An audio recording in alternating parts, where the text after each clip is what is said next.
Hello and welcome back to another episode of Around the Wicket. And we're here today to discuss the T20 International Series that went on between India and England over the last week. So we had a recent episode on the test matches that took place. And after India's humiliating loss, we're back to the humiliation on England this time, beating them 2-1, winning the first two games and losing the last one. Might have been a 17 run loss, but the game was quite much closer than you would think it to be. So the first thing we'll take a look at is obviously India's new approach to the T20 format. It was a completely attacking approach. They went and did what England did for a long period of time, which is where every single batsman goes bang, bang, bang, bang, bang. And this works for certain players, this doesn't work for certain players. And so let's take a look at why this works and how it worked out for them over the three-match series, especially with the pitches that were proposed to them over the course. So Rehan, you want to start talking about that? Yeah, I mean, the new approach was pretty solid. I mean, we were on fire for most of the time. Even in that one game we lost, we were on fire. Um, I mean, obviously we had a second string bowling attack, but our batting, especially man like Suryakumar Yadav, was pretty good. So this series has been actually, I think, one of our best series as a bilateral team, just because of the way we approached our cricket, and we totally like for lack of a better term, we fried England. And in honor of that, I've got these beautiful white eggs with me. And during this episode, I'm going to be making a fried egg. See. Okay, so didn't expect that, but let's get a fried egg in there. Okay, so interesting concepts. So I'll talk about it a bit more and provide some bit more analysis. In the first game, we saw India reach 198 for eight, and the second game we saw them reach 170 for eight. I want to talk about a bit about the second game because we saw the pitch in the second game was up and down. It wasn't really a good batting pitch, but what we saw was that due to India's aggressive approach, especially straight on the opening partnership, right? Rohit Sharma had a strike rate of 155, Rishabh Pant 173. That aggressive approach gave India a good base to push forward, right? Because when each one of their batsmen went aggressive, they scored in multiple cameos, and with those multiple cameos, they reached 170, which was, according to me, it's not something that they should have reached, right? Because they were 122 for six after 15 overs. Reaching 170 after that is a miracle. That was a good score. I think it was because of the aggressive approach that they took, and without that, England could have easily won the game. So that aggressive approach actually got them to the 170 score, and it's the same with the 190, the 198 score, right? It's getting you so far, it's getting you the good runs. And when they tried, well, they had the same approach after England scored 215.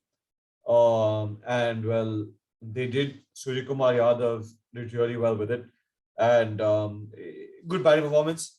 I'd credit a lot of that loss to like Shreyas Iyer's 28 or 23, not the approach that everyone else is playing in, but that was really poor from him. But I'd like to hear one thing from Rehan. Uh, Virat Kohli played a total of two games, and in both those games, he failed taking the positive approach. So, what do you think this positive approach is a result of, and do you think it'll help him gain back his form? Yeah, first off, I wanna, like I already said at the start, I commend India for this new approach. And I think like the moment we saw Rishabh Pant opening the batting, we knew that's what they were gonna do because just only a year ago against the very same opposition in England, Virat Kohli opened the batting when there was no other opener. And this time they went with Rishabh Pant, which shows their new approach, I would say. In terms of Virat Kohli's new approach, I mean, sure, I guess it works. He's been trying everything for the past little while, and nothing seems to work. So why not just hit your way back into form? I guess we saw some beautiful shots by him um, in every match in the two matches he played. Like there was one lofted shot right over the bowler's head, which was just beautiful. And next ball he got out. But that's going to happen. It'll take time for India to master this new skill, I guess. And And yeah, I mean, the previous approach wasn't working for Virat Kohli. So why not try this new one? That's what I say. Well, that's a good way to look at things. He did have short stings, like lesser runs than he could have had if he used a different approach. But that's beside the point. Well, let's talk about India's bowling approach. I think we've had quite a good set of bowlers, and we played our best bowling side for most of the games. We saw chances being given to two bowlers I really like to see, which is Arshdeep Singh and Umran Malik also got a good chance. So we'll comment on Arshdeep, but overall, what do you? So I want to talk about two things. One is Hardik Pandya's comeback into bowling form and how he's picked up wickets. Like he just picked up four in the first T20 innings and basically won us that game. And the second is a comment on Bhuvaneshwar Kumar. So what we see in Bhuvaneshwar Kumar is he's extremely economical. He can bowl at the top and he can bowl at the death. He swings the ball both ways, which troubles both batsmen who are Jason Roy and Josh Butler. So if it's troubling two of the best openers in the world, I'm sure it'll trouble everyone else in time to come. The skill Bhuvis is a very smart bowler. So we saw the Butler dismissal. He went outswing, outswing, outswing, outswing to Jason Roy. Jason Roy took a single. In swing to Butler, Butler clean bowled. So Bhuvaneshwar Kumar gets a lot of swing with this white ball, and he's an essential cog in India's bowling lineup. Harshal Patel, we saw him bowl great slow balls to the death and contain the run flow toward the end of the innings. And well, Jasprit Bumrah is Jasprit Bumrah. I don't need to talk much about that second T20 international performance. That was beautiful from Bumrah. That was good from Bhuvaneshwar, but that was beautiful from Bumrah too. The wicket of Liam Livingstone, I think that's a beauty for the ages. The off spinner getting a bowl, quality batsman. So yeah, just your thoughts on India's bowling attack, how it's shaping up, because these three are most likely a bowlers for the World Cup. Yeah, so one thing that I noticed with the batting, they were aggressive. They were also aggressive with the ball because you could see them trying to pitch it more full and like actually look for that swing and be aggressive. Because a lot of times what we see with India with their white ball bowlers, barring Bhuvneshwar Kumar to an extent, is they like try hitting the length early, and that might work if it's a really flat pitch. But in this case, it was not, and we saw them reaping the rewards. I mean, Bhuvi was fantastic. I mean, a very well-deserved Player of the Series award, I think. And Bumrah, I mean, he's just Bumrah. People doubt him, and he comes back. Uh, he's just a legend of the game. And yeah, I love to see all three of these bowlers performing so well. Harshal also, you got to remember, these were tiny boundaries, like very tiny boundaries. Australia will have much larger boundaries. So those mishits that were going for boundaries against Harshal, that will not happen. That will be a wicket. So it's important to keep in context what we'll see in Australia while talking about this. And yeah, I'm impressed with all facets of our playing 11 except our fielding, I would say. That still needs work. Real feeling needs work. I think we saw drop catch of Chahal, and I think it's not the first time we've seen this from Chahal. He might be a really good bowler, but I think he's one guy that needs to work on his fielding the most out of everyone in this entire team. So it was a really good series for India. In their second innings, in the third game, they played a lot of new players who wouldn't have played if England had won the second game or the first game. And let's talk a bit about these new players. So we had Umran Malik, especially. Actually, I just want to talk about him, and then I want to talk about Suryakumar Yadav and Shreyas Iyer. So first, we start with Umran Malik. What I see with Umran Malik is, first of all, he's not keeping up his speeds, which is at that 150 mark. And the second thing, what I see is he relies on that, so he's going very expensive because he has no real game sense of line and length that's coming in that we can see, and he's just relying on whatever some little bit pace he has, which is why he's been fast tracked to the Indian team, and it's not working out. He's going at economy of like 15, 16, and I mean like I'll tell you the exact economical figures, but his economy is insanely high. During when England hit 215, Umran Malik went at an economy of 14. That's three higher than any other Indian bowler, and that's an astounding number to go at, especially when you're looking to be one of India's premier seamers, right? So Yeah, what Imran Malik needs is control. He has no control. He is fast. and he just throws the ball. Except in this series, he wasn't really that fast. I mean, those speeds he was doing, there was one ball above 150 in this series and the Ireland series combined. And even Bumrah can do that. It's not what we are looking from him. See, in my opinion, he's been fast tracked into the Indian team. What he needs is more Ranji Trophy matches, more India A tours, possibly a stint in the county championship.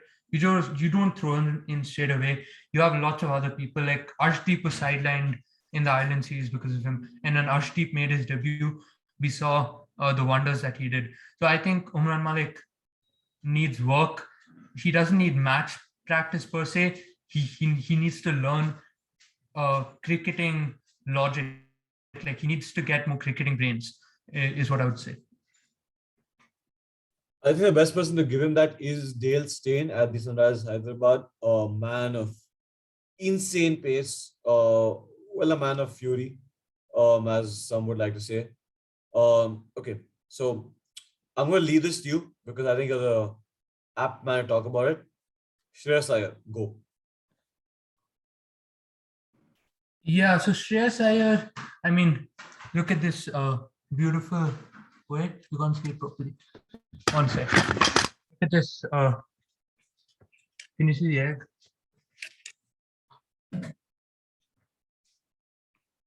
Oh, you can't see the egg. Oh, wait, Om, you're muted. Can you see the egg?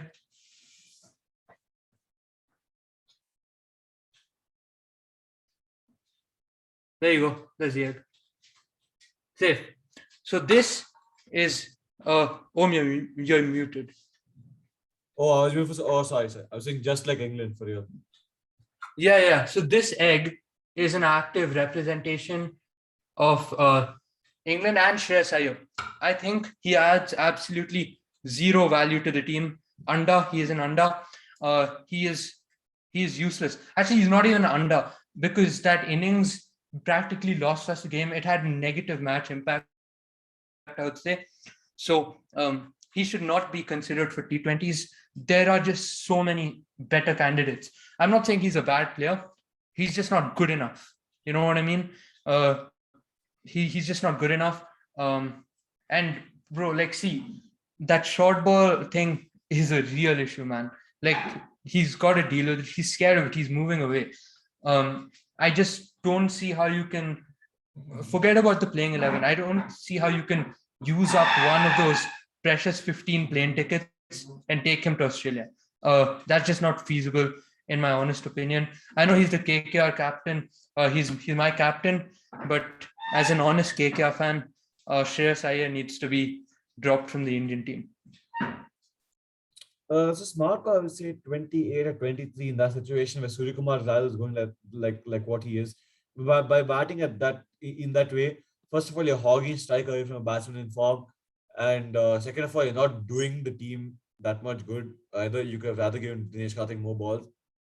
I think Shreyas Iyer is a built-in ODI player, but his ODI career won't work out as well as long as he doesn't learn to play that short ball. And one thing that I can clearly tell you is that the bowlers are not going to bowl you short, right? Especially in the ODI format as well. So we saw the first ODI with Rohit Sharma that he scored like 6 sixes of short balls, and they are going to attack you there, even if you're like damn good like Rohit Sharma is. So I think that's one thing that really needs to be worked on for Shreyas Iyer. I'm going to talk about Suryakumar Yadav myself because I love him. What I saw that day. Would like to mention that he's a KKR lad. I would like to mention that he's a Mumbai Indians guy. But what I saw that day, it was reminiscent of AB de Villiers' good times. If I'm being completely honest, because some of those shots were like. What do you mean AB de Villiers' good time? His whole career was a good time. Yeah, I mean, but by AB de Villiers' good time, I mean AB de Villiers' time at the crease when he plays shots that no one knows how he plays. And I think Suryakumar Yadav did a bit of that, moving across the crease, playing it back, playing it on the offside, using those sweeps, using those scoops to good effect. I think a lot of the shots that he played, I was just looking at like I just go, does this apply to the laws of physics, or like how is the ball going there? What is the angle of the bat? So I think Suryakumar Yadav, he needs to play the World Cup, in my opinion. Like, I don't know if I had him on the World Cup side. I'm going to be honest, but now I want him. I think India need to make way for Suryakumar Yadav, because just the way he's batting. There's another guy who's in form. His name is Deepak Hooda. Um, and I don't think you can justify being in the team just because your form is like Deepak Hooda. But when you have a player like Suryakumar Yadav, proven on multiple levels, proven consistently throughout the years, I think he should be given a chance in the team. And I just hope he is, because yeah, good times. So that's it about India actually. Let's just move on to a quick England review. So Roy and Butler failed in all three games. Malan had one good game. Livingston had, well, let's just say one good game. Moeen Ali had zero good games. Harry Brook had a mediocre second game. Sorry, a mediocre third game. And other than that, Chris Jordan, consistently good performances. Richard Gleeson, I mean, your first wickets are Virat Kohli, Rohit Sharma. I don't think it gets better than that. David Willey, I don't think he's used to his full potential by England, but not by performances. So this is one of the worst England T20 bowling lineups that you could see. I think England need to really work on their bowling lineup. It's not where it could be. I think it's not where it should be either. So it's something they need to work on. I think the batting will just come with time, because I think that if I look at it from a deep perspective, Liam Livingston is Owen Morgan's replacement for England. I know Rehan said Harry Brook, something like that, but I don't think it's Brook. I think it's Owen Morgan. So you can see that when a side is created, Butler, Roy, Malan as your top three, then you have Liam Livingston, Johnny Bairstow, Ben Stokes to back you up. And I think Liam Livingston is that number 4 Morgan replacement, and he's a good one. Yeah, Livingston definitely has a lot of talent. I remember watching this game where he scored a huge 100 against Pakistan, much like the 100 that Sky scored. It was in a losing cause. But yeah, I mean, they have a very good batting lineup regardless, because their backups are just so talented, but they're clearly lacking on the bowling. Let's see who all are missing. There's Jofra Archer, there's Chris Wokes, there's Adil Rashid, Mark Wood. Yeah, you've got a lot of guys missing. Ben Stokes, I guess, who definitely slot into that first 11. But yeah, I mean, Richard Gleeson, you mentioned, really impressed with him. He actually almost quit cricket eight months back, and he only started playing the sport when he was 28 years old. So that's a inspirational story. Like, no matter how old you are, kind of like Praveen Tambe, you can still chase your dreams, and it might work out for you. I mean, taking the wicket of Virat Kohli and Rohit Sharma, that's impressive stuff. But yeah, Chris Jordan, I think he's bowled better than I've ever seen him bowl. It was really quite impressive. I thought he's been on his decline recently, but super impressed by his performance. Was one of the only bowlers that actually looked like troubling India. Their replacement for Adil Rashid, I want to mention, because it looks like after Adil Rashid retires, they have no one. Because Matt Parkinson was tried out and he was awful. My man was bowling at 60 kilometers per hour. Um, you cannot bowl that slow, dude. Um, like, even if your turn is insane, the air time is just way too much. The batsman will read you. They'll get they'll get down the pitch. I mean, it's it's insane. So I think after Rashid retires, that section of their bowling lineup will be even in more great trouble. I have issue with two bowlers around the world. One is Michael Swepson, one is Matthew Parkinson. Uh, I think both are absolute. Mitchell Swepson. Mitchell. Oh, okay. Sorry, Mitchell Swepson. Oh, Swepson and Parkinson. I think both are trash in the game. Both shouldn't play. Swepson with his half trackers. Parkinson with his just lose bowling. I think you can make careers work bowling at 78, 79, 75, 76, as Kuldeep Yadav has shown. But you need to get that pace up one point or another, which again Kuldeep Yadav has shown. He's gotten his pace up. You just know you need that when you attack and when you're trying to get those wickets. So I think it's really important to do, and I think it's something that these guys have to learn to do, and I think it's something that will come with time. Talking about England spin replacement. First of all, Jack Leach. I don't like him, especially in the test format. I just don't think he's your guy. I think every team needs to have that one goat spinner that you can turn to anytime. India has Ravichandran Ashwin, Yuzvendra Chahal. Australia has Adam Zampa, Nathan Lyon. England has Adil Rashid, no one else. Yasir Shah, Pakistan. Rashid Khan, Mujibur Rahman, Afghanistan. Jaya Vikrama, Embulenya, Sri Lanka. All of these teams. Hasaranga. Oh, yeah, Hasaranga, sorry, yeah. Hasaranga. Hasaranga. And South Africa had Tahir. Yeah, and now they have Shamsi. So Tahir went, now they have Shamsi. They have Keshav Maharaj, who's the captain. So there are replacements coming in for a lot of the teams. But the one team that we see that doesn't have these replacements, I think, is England. Even though England cricket might look good, I think it's not in its prime. I think 2019 was the peak, and after that, it's just been the fall. We'll find out soon enough in Australia. So, Rehan, before we go to the awards, I want to ask you one question. Has anything changed in your T20 11 for the World Cup? Not in my 11, but one thing has changed. I mentioned Avesh Khan in my reserves. I would actually ditch that guy, and I would go with Arshdeep Singh because he can bowl all phases. He's a left armer, and he is a very talented bowler. I like him a lot, so I'm going to go with Arshdeep Singh in my reserves instead of main man Avesh. It's not a bad decision. I think I'll do that myself, but I have no changes, and let's move in to the awards. Okay, so first thing, so it's going to be quite simple, right? Best batting innings, Surya Kumar Yadav. So let's try to think of something innovative that we can do with the awards. So I want you to think of, again, the first awards, your favorite moment of the series. Any one moment with this last time as well. What would be your favorite moment of the series? Bhuvi getting Joss Butler out in the first game. Great way to start off the series.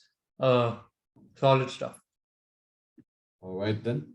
I think that was a quite good one myself. I was gonna go with something like that, but I just want to pick up a small moment that it's quite what do you say, inconsequential in the larger events of things, but it's these small moments that matter the most, and when you take into account these moments, you know, you end up getting something that is extremely magical out of it. And I think I want to pick up the moment where Richard Gleeson got thulped for 4 by Rohit Sharma in his aggressive approach. And after getting absolutely sent by Rohit Sharma, he comes back and he picks up 3 wickets and sends India on the back foot. I mean, doing that is just, you need a different, like, it's just exceptional. It's a mini comeback in a game of comebacks. And I think it was a beautiful thing to do. I'm happy for him. He took 3 wickets. Seems like a solid guy. Okay, so next question. Best debutant of the series. Oh yeah, I'm gonna go with Arshdeep Singh. I just added him to my squad after one game. Shame that he didn't play the rest of the games because he wasn't in the squad, but Umran Malik was somehow. But yeah, Arshdeep Singh, really impressed with him. Bowled beautifully up top. Him and Bhuvi were a lethal pair. Imagine Bumrah in there with them. A great backup. I mean, Arshdeep Singh, with what he showed that day, solid guy, solid guy. gonna go with him. All right then. Arshdeep Singh it is. For me, it's Richard Gleason again. I just love that debut. I don't know why. I'm obsessed with his debut and I'm obsessed. I actually really like his beard. Seems like a nice enough guy. Keep thinking about his beard. It's a Johnny Bairstow resemble like beard. Uh, anyway, your favorite cameo of the series? Favorite cameo of the series. There have been quite a few cameos actually, but I got to go with Virat Kohli's second cameo, 11 of 6 balls, just because there was that one shot which he hit for 6 over the top of the bowler, which I already mentioned before, and that shot was something else. All right then. I'll go for Deepak Huda's 33 of 17. I saw that game. That was some powerful hitting. I think he's a very technically astute player, especially off his hip. I think an English player who's really good off his hip was Alistair Cook. But obviously, as we saw, Alistair Cook, he Alistair Cook didn't go for the big shots. Just went for the flicks off his hip. But I think Deepak Huda is very good off his hip and just takes it to a whole other level when he plays that, and the sixes are beautiful to watch. So yeah, I guess we're okay. What do you think was the worst bowling performance of the series? Um, Match losing bowling performance. You get at X2 Umran Malik, but worst bowling performance of the series. Well, you read my mind. I was gonna say Umran Malik, but now I'll have to go with someone else. Worst bowling performance. This is a tough one because it's been such a high-scoring series. Um, I'm actually this is this is tough. I might go. Yeah, I might go Avesh Khan's performance in the last T20I. He had 4 overs, I think one for 43, and yeah, that one wicket was a pretty useless wicket, I would say, because it was just Joss Butler. But uh, yeah, Avesh Khan probably. Mine's going to be a bit of a surprise. Is David Willey in the second T20 international? 3 overs, 35 runs, at economy of 11.7. That actually was like a lot of people were 11 economy in that game. But what I found surprising was that the ball at the start in Nottingham, sorry, in Birmingham, Edgbaston, it was moving around. It wasn't a flat pitch. I think David Willey could have done much better in the third T20 international and could have troubled a lot of the batsmen because many batsmen struggled at Edgbaston other than Ravindra Jadeja and a bit of the push from the openers. But I think David Willey could have done a much better job up top with his performances. And with that, we're done with the awards and we're done with the episode. Thank you for tuning in, and we'll be back for the next episode, which I is just want to say one thing. yeah. Uh, I guess you can call what we did to the English. We fried the whites in it. All right, then, fight the whites. Oh man, I just want to say one more thing. I've reiterated this point many times. Um, what was the point of this series? Like, just genuinely.